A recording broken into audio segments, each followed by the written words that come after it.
What's up, guys? Kurt from Whitetails Deer Hunting. I'm out here the beginning of February doing some winter scouting, trying to find some new places on public land, and basically as the snow is beginning to melt, trying to find heavy trails and possible intersections of these trails where I can go ahead and possibly set up tree stands for next fall.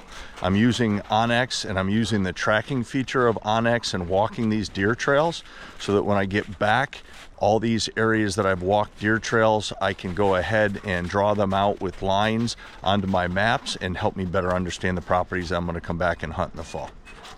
So I just want to talk to you guys briefly about how I go ahead and map deer trails using OnX. First of all, I turn my tracker on and I will purposely walk deer trails, and thus the blue trail that's left from the tracker will actually be on the deer trail itself. Every once in a while along that walk, I'll drop a purple waypoint for a trail symbol. And then when I get back to my house, I will go ahead and connect all those trail symbols with purple dashed lines to represent the deer trails. And I'll get rid of those trail waypoint symbols. And that way, the actual tracker is identifying exactly the deer trails that I walked on. And thus, when I go back and look at the maps, it's easier to help me identify what the deer behavior is on that property. You can see in wintertime how well defined these trails are. And I don't think this trail's been used in a long time, but I have a strange feeling sometime in the fall that this was pretty heavy. Just much easier to see with snow on the ground as I'm following this trail down to where I know it crosses a creek and goes out into some ag fields. I'm still walking across this same trail here. Drops down into a little bit thicker timber, and there's a decent rub right there that I see. There's all sorts of red oaks in here for food.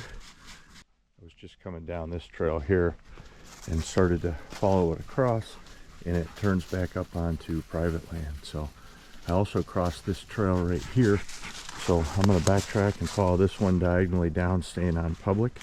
Sometimes finding these meeting places are great places to think about setting up a tree stand or maybe even a camera. Instead of catching them on one trail, you catch them in a crossing at two.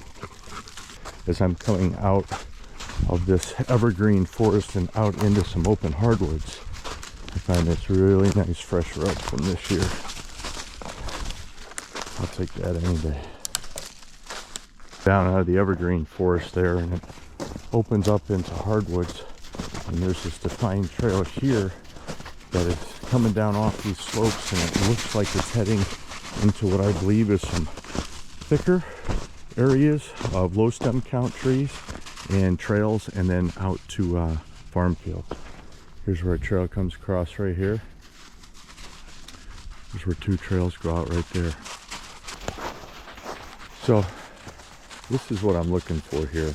I've got three places, one here and two just down below me, where deer are crossing that little creek right there. The main tributary of the creek is right beside me, and the deer parallel this. So here it is. I've got 3 or 4 trails all coming in and meeting at this one point to head out to these fields. And I got a couple of white pines in here that I could probably very easily put a hang-on stand in. Easy to follow these trails in the wintertime, that's for sure. When the snow starts to melt off the ground, it's the time to get out there and look. You can see them all the way up on that other hill.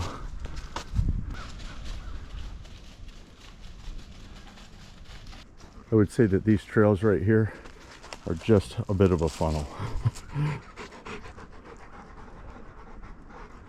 I've been walking down this logging road that the deer have been using as well.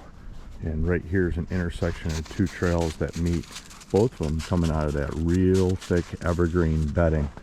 And man, this trail right here is beat down. I'd like to see if I find another place where a trail intersects with this. And I think that would be a great spot to set a possible tree stand. These are the places that I'm trying to find that have a predominant deer trail. And it's just past a little ravine there, so it also funnels them down along the edge of the ravine. And then I find an evergreen. This one I'd like it to be a little bit bigger, but if you take a look, there's a smaller pine both on the right and the left. I think I could put a ladder stand in the middle of that, or a hang-on, and catch deer coming right across this old logging trail here out towards the fields to feed.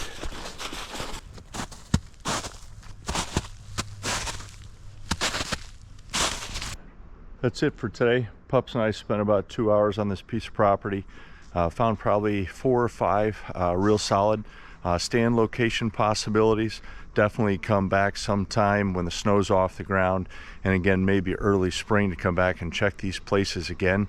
But using OnX today and my tracker, I was able to lay out deer trails on this property, and it's going to give me a better idea how deer move out to the farm fields from up here on the hill where I'm standing right now.